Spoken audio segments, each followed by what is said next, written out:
It's something that we get asked all the time. What's your favorite ride? We have a list of them that we're going to share with you. It's some of the most beautiful stuff we've ever seen.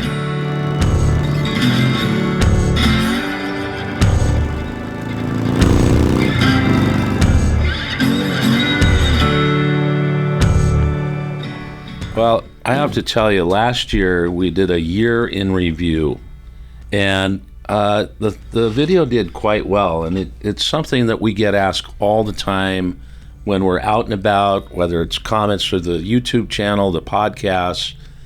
What's your favorite ride? And so, I mean, why don't we do another review? I think we should do a review, because it's hard. You have this, what's your favorite ride, to your point. We don't have a favorite ride because every ride we go on offers an adventure. Yeah, we have a favorite or one that we like more than the other, but we have a list of them that we're going to share with you because they're all so good.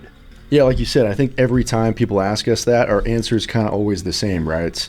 We don't really have a favorite because every ride brings its own experience. But today we're going to do our best to at least share our 5 favorite experiences, 5 or 6. Yep. Because within those, there was tons of riding going on. Oh, yeah. It always gets better when we go on a new trip and something great happens and we love that one, and it's just like, hey, things just get better and better and better. Well, what's cool for us, we had some first timers this year. Yes, we did. We did over 40,000 miles, and it's the first time we took our daughters out. Yeah. It's the first time we got out of the country. It's the first time we got to go down deep inside a dam. I mean, we had a lot of first times this year. Absolutely. We did, and it's our very first Sturgis trip this year. Just kidding.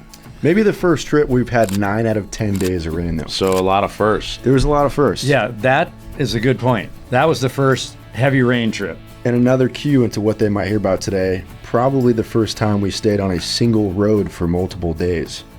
Yeah, for sure. Yeah. So let's get this party started. Why don't we start with Canada? I think that's a good Let's choice. start out of country. We've been talking about this for a couple of years since actually we started the channel. Yep. The first year and a half we couldn't get out of the country, but we did it this year.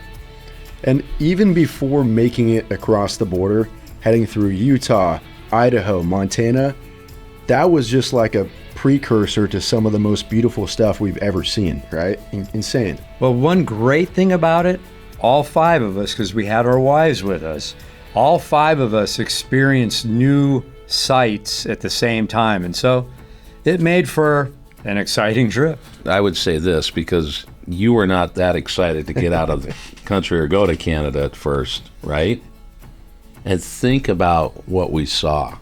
Well, I mean, to your point, Josh, Utah and Idaho, we've kind of been in that country before, and me growing up in the Rockies, I was just, that's such a beautiful mountain range, and you I don't know. And Well, for me, it's like there's so many things to still see in America, but I'm really glad we went because the visions were great. The beauty was great. It was a great trip. Hold on. Your son is calling. What something must be. Yo, Yeah. what's happening? I didn't know if you cataloged bloopers enough, but it'd be funny in this one to be like 5 of our best moments and unseen bloopers. Well, we could use this one. Yeah, right this now. is actually going to make a really good bloopers. So I think I was talking about the Rockies and getting up through Utah and Washington, and man, I got to tell you, I thought we were seeing some beauty when we went through Waterton Lakes, and then we had a little bit of smoke coming in, but the water and the color of the water was insane. Waterton Lakes was pretty wild because that final stretch in the U.S. before crossing the border, we had at least I had all these expectations of what Banff looks like online, what Jasper looks like online, and coming right into Canada and going to Waterton Lakes, right off the bat, did not disappoint. Boom. The water, the mountains, the clarity, at least for the first couple hours until smoke came in, it was just, and the roads, the people, insane. I like the towering Rockies and the mountains that just were jagged and just tall out of nowhere. That was really cool. But the lakes have the sediment in the lakes reflect the sun. It's like a white, and it reflects it in a different way and gives you a turquoise blue, which is amazing. And that was the same thing on the Little Colorado. It would meet the Big Colorado, be a totally different color, but it's all what's in the dirt below that reflects the sunlight. So that was cool to see. But then to work our way into Canmore, and we get into that Airbnb, and the view as you walk out to the balcony is just what was it, the Three Sisters or what have you? The Three Sisters or something. That was one of my favorite days because, we pulled up knowing we had 2 days there. We got there just before sunset, and then mind you, we finished dinner and we're walking back to the Airbnb at like 10 p.m. and it's still light out. Right. And, it's nice. You get into a place, you relax, you have dinner, you rejoice, And that was, what, the second day or third day or something? Third day or so, I don't know. It was, but that's the beauty of traveling, is those moments that you say at the end of the day, get off your bike, get cleaned up, go have a nice dinner. It's like, yes. Shit, we could do a whole video just off of rejoicing on the Canada trip. Yeah. And then on our way up to Jasper, we met the great couple that took us, and we did the Banff, and we did the lake ride that we had, and had huge thunderstorm, right? Yeah. Was that the day we rode into Hinton? Yeah, so we made our way up through Jasper into Hinton. We kept pushing on the Parkway, which was an incredible ride, probably my favorite day of the trip riding-wise, and then pulling to Hinton. Yeah. Another one of those things. We got 2 days there. We're at this cabin, Yeah, we just had a cabin day, and that was cool. We had a big fire going and just hung out. It rained. We ran into some rain on this trip, too. Yes. So rain and getting into the cabin at night, hard to find in the dark, but we had a really cool garage that we were able to pull the bikes in. That was really cool. So, yeah, fun. But I'm going to just circle back 1 second. If you have not done the Icefields Parkway, that is a must. It's, to me, has been in my top 2 or 3 rides. That thing, the views and the waterfalls and the caps on the glaciers, and they've even receded a little bit, but just the pure beauty and wildlife, not much traffic. Should we just turn this into a Canada? No. I mean, and that's what's cool about going up there, is we're going to have a lot of stuff right now for you to revisit. So do you want to quickly then go through? So then we went down Kamloops, and we down into Washington. No. I'm the 20, boom, boom, boom. I think there was just that's why this made the list, right? Such a great trip. So after that, Banff, was that after Hinton? So Kamloops was after Hinton. Okay. And that's a whole different topography you come into. It's a little bit lower level, kind of like some of the stuff around us here. Yeah. But think about that, all the Rockies and the mountains and all the stuff we saw. But then when we started making our way towards Washington, that one canyon there that was over a giant lake, huge pine trees. We even stopped at the lake and saw a bald eagle. So the whole journey had its moments of epic. The 20A, I believe, is what that US was. 20 or 20A or something. Insane. That was supposed to be our last day of the trip. Like, whatever, we're just going to drop off the bikes, and boom, just one of the best days. Definitely a great trip. And then we get into... Go ahead. Where did we stay in Washington? Seattle? No, before that, we were up at the lodge. Oh, Winthrop. Oh, yeah. That steak. Okay, I'm just going to get back to it. We can talk about this all day. That was probably the best ribeye I've had in my entire life. Yeah. That, again, pulling into that place, knowing it's going to be a relaxing night, great food, in good company, the views, the rooms. Well, the cool thing about that place is that the place that, what was it, the Sun, what did they call that? Sun Mountain Lodge. Sun Mountain Lodge. We had rooms where you could just walk out, you're on the lawn, and then a mountain dropped off, and so you could just get up in the morning, have your coffee, and just look at this incredible... I actually opened my door in the morning and thought I saw the Sam Squatch. We'll put a picture in there. Well, watch the end of that one, because Josh and I are kind of a little roped. Yeah, a little 50-50. Yeah, so, and we did that with EagleRider, so it was really cool to be able to take those bikes out. Yeah. And what a great trip. If you haven't done it, do it. We got into Seattle, spent the night there in a very crowded hotel. That thing was jamming. Yep. Good food there. We had our own private table. That was kind of cool. And then we flew home. So, hey, let's go look at Canada. Well, I think the next one we should probably talk about, because this might be my most favorite ride of all time. I thought your other ride was one of your It's one of my favorite, but this might be my favorite because Alyssa did not want to get on the back of the bike with me. We took the father-daughter ride. You don't like me saying daddy-daughter, but it's kind of how I was raised, I guess. But to have Alyssa and Lauren on the back of the bikes and taking them up to Cambria, Their daughters. just incredible, right? Well, it was, we ride and we've been on so many trips with our wives, and that's great, and we always have a good time. But our daughters have not been on a fantastic overnight journey where you get to go do what we experience, the eating and the lounging and the hanging out and exploring. And so that was great to share that with them. Yeah, and I think we did it right. It wasn't like a big, long journey, but it was a couple days, 3 days, I think, in total. Went up to Cambria, but we stopped along the way. We met Keith Sarloos was at the winery, Right. and then worked our way up into Cambria. And we took them to Nitwit Ridge and told them that's where we were staying. I think it was the perfect, like you said, the perfect format. You're not trying to like crush miles. You're just trying to give them a glimpse into what their moms experience, what you guys experience. For me to kind of be a fly on the wall for that trip was cool. Snap some pictures, more candid moments, everyone having a good time. So, And it was easy. So we spent the night, and then the next day we took them up to Hearst Castle. Alyssa was blown away. Had Lauren been up there? I don't remember if she's been there or not, but I don't think she has. So I think it was a first for both, and that was pretty cool. Yep. The history, I love it when we're on trips and people get to see something they've never seen and they should express that to us. We showed them the elephant seals. Yeah. I mean, and we went up to where it was closed off. Ragged Point. Ragged Point. Ragged Point. And we had this incredible fog blowing in, Yeah. and it was just insane. Well, we say insane quite a bit, but insane.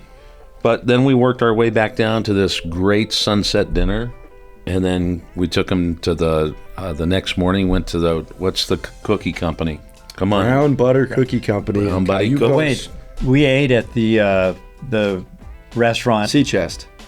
Did we- Chest. Oh, that's right. We went and had a drink at the other one. I forget the name of the grill. Well, we ate there the night before, Okay. Yeah. which is one we've gone to quite a bit. Yes, and that's nice to see the sunset. But the sea chest worked out perfect because we actually had a round table right in the front window, and we were able to watch the sun go down. Yeah. Yeah.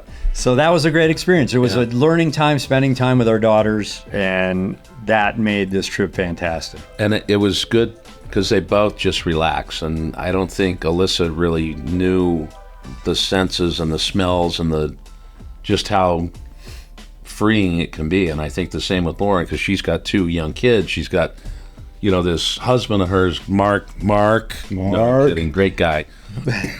But she has to deal with that on a daily, and all the stuff that goes through for a mother. Right. And for her to be able to just get out and enjoy and relax. Right. I love seeing that. Well, one thing that I learned on this trip with the daughters is no matter how we rode, they just sat there and trusted us. They didn't even question anything going on. With our wives, you might get your thighs squeezed or a little jab or what's going on. But with the daughters, it was like, go faster. Yeah. Shake in the side.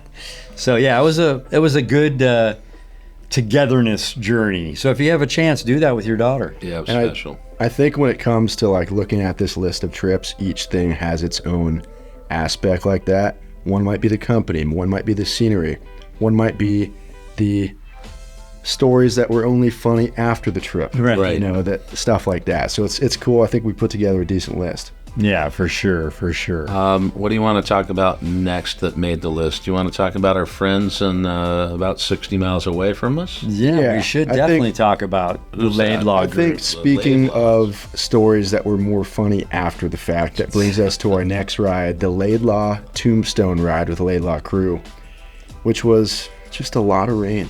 Well, first of all, you have to give these guys credit. Yeah.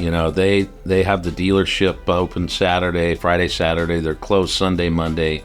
So as soon as the doors close, 6 o'clock on Saturday, I believe it is, they're on the road. We'd left at like 9 o'clock. We had a nice leisurely until it started raining for 26 hours, and then they ended up showing up. I don't even think we were already awake. asleep, And when we they were showed up. somewhat late, weren't we? Like We were a we little got in late. late. We went in through some just hellish storms. Like I remember being up front and just couldn't even see it, and you're kind of just following taillights. We get in there late, barely catch food, and yeah, like you said, I think they got in at like 3 a.m. or something super late. They wake up early at 6 or 7. Everyone's clothes and couple boots of were them. soaked. I think they got in more like 1 o'clock. I think could have been. o'clock. Mickey was a little late. Mickey was late. Come on, Mickey. But we were there early enough to go get a Uber to a really cool steakhouse. yeah, had- that I forgot about We that. had a nice dinner in a steakhouse. We got to lounge around a little bit before we crashed out, but it was a bummer looking out the window, seeing all the rain, figuring, hey, are we going to get rain So what did again we tomorrow? see that trip though? We saw a lot. I mean, we went down to Tombstone, Arizona, which was great, but it was great riding with everyone. Everyone rode really good. It was all the guys from the shop. They're all our friends now. We got to go down to Tombstone and kind of get into the old Wild West in the pouring rain. Well, we took him to Bisbee first. Didn't we go through and then came back to Tombstone? I think, we took him to We Bisbee. went for breakfast. We went to the Bisbee Breakfast Club. Right. Everyone enjoyed their good old breakfast meals in the warmth. We hadn't got too much rain by then. Then we hit the road, and I think when we were heading to, was it after? Yeah, it was after Tombstone when we were trying to cover some distance, and we looked at the route, and it was like 8 hours or something. We're just like, what do we do? You know?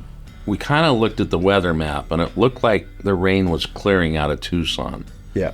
And so we're like, well, then let's just head to Tucson, but we got to get to Phoenix because otherwise it was going to be like a 12-hour ride the next day in the rain. Yep.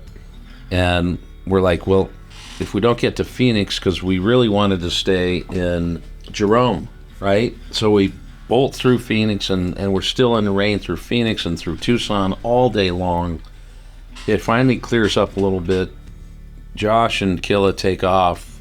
We go to turn up into the thing. They went some other way. We found out we need to get up there quickly because it's getting dark and we're hungry. And we pull into the hotel up on the. Well, before we get into the Jerome yet, so we had breakfast in Bisbee at the Bisbee Breakfast Club. We went through the town of Bisbee. Yeah. Then we went back to Tombstone and we parked our bikes across the whole road. We walked the whole town at Tombstone. We went to the. So you want to roll the tape back that far? He already put us up in we Tucson. but we missed all that. So we went to the OK Corral. We showed these guys stuff they haven't seen before, which was a lot of rich history there. We didn't stay long there because of the weather.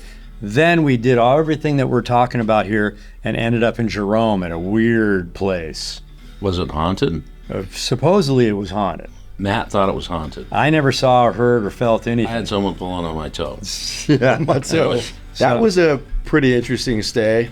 Trying to make it up to that driveway. Half the group went up some 1-lane cracked road that was a dead end, that was dirt. The other half of us said, let's try this cobblestone road with ruts and speed bumps. So we ended up Well, the making fog it was the next day. Yeah. So the one way up in there is gnarly and hard, and if you didn't know it's there, you're not finding it. And when you come back down, you need to make sure if you're on a bike, you stay left so you can make the round. Right. Yeah, right. yeah. Like, and then that's the next morning is when we woke up and there was just fog everywhere. So it was the Jerome Hotel? I believe it was. The Jerome Grand. The Jerome Grand, and if you look that up, you'll see it in this video as well, but it was an old hospital. I don't know if it was a mental ward at first, then a hospital that served the community, then it became the hotel. No, it was a hospital for the mining community that served the different towns, and then they ended up changing it after the town kind of demised, and that's where they put some of the people that were challenged. Right, so that's where the haunting comes in. But Jerome has a lot of ghost town information in it. Supposedly some of the sidewalks were built off the remains that were ground up, the bones and stuff. And I was just I don't know thinking if that's a true story, but they talk about it. I was going to mention that, and I thought maybe I'm just pulling that out of nowhere, but I guess I've heard it somewhere. I've heard it. So when you're in the Jerome Hotel, there's an old elevator that is really like, you know, almost like a stick you shut the shift two in a doors. cave. You know, pretty trippy, but that's a good stay. And if you haven't been in the town of Jerome, you're up on a hill, and the whole town is like switchbacks all the way down, all these cool old buildings and houses. And you can see, actually on a clear day from Jerome Hotel, across the valley through Prescott, all the way to the San Francisco Peaks in Flagstaff. Yeah. And I'm just now remembering, I thought that was kind of it, like we just bolted home, but I'm now realizing what we saw in Oatman. Right. Probably one of the coolest desert sunsets and one of the coolest ways to end a trip ever. you know. Yeah. Yeah, I mean, we got down into the Prescott Valley, and the fog was gone, and they were on the throttle. And then we wanted to take them into Oatman, which we did. Yep. And as we were coming out of that insane sunset, Yeah. So the last day, the last the ride best. was no rain and and everyone on the comms, and after we stopped for the last gas, was like, that made the whole trip worth it. So Got a little cold. I remember we all bundled up. I threw on every layer Yeah. I had. It didn't even compare to the rain before. It was just cold desert wind. But and everyone on that trip could ride 100, no problem. and if you don't go, you won't know. Absolutely. True that. Absolutely. Shirts at 2LaneLife.com. So yeah, it was a fun trip with Laidlaw and the group. So hey, Matt, you and your boys and girls are right on. so we just checked how long the camera had been rolling. We planned to share our top 5-6 rides with you guys in one video, but it's looking like we might split it into two. Yeah, you might want to take a look at part 2 next week and hear the rest of our top rides for 2024. What do they need to do? Just subscribe to that YouTube channel right there, partner, and do it now. Become one of our family members. It just goes to show the cool stuff you can see when you hit the road. So See you down the road. Yep. Do you want to stop it and then yeah, I'll you two stop and it your and put a fucking fresh phone? battery. I'm turning my phone off. His phone, my phone didn't do shit.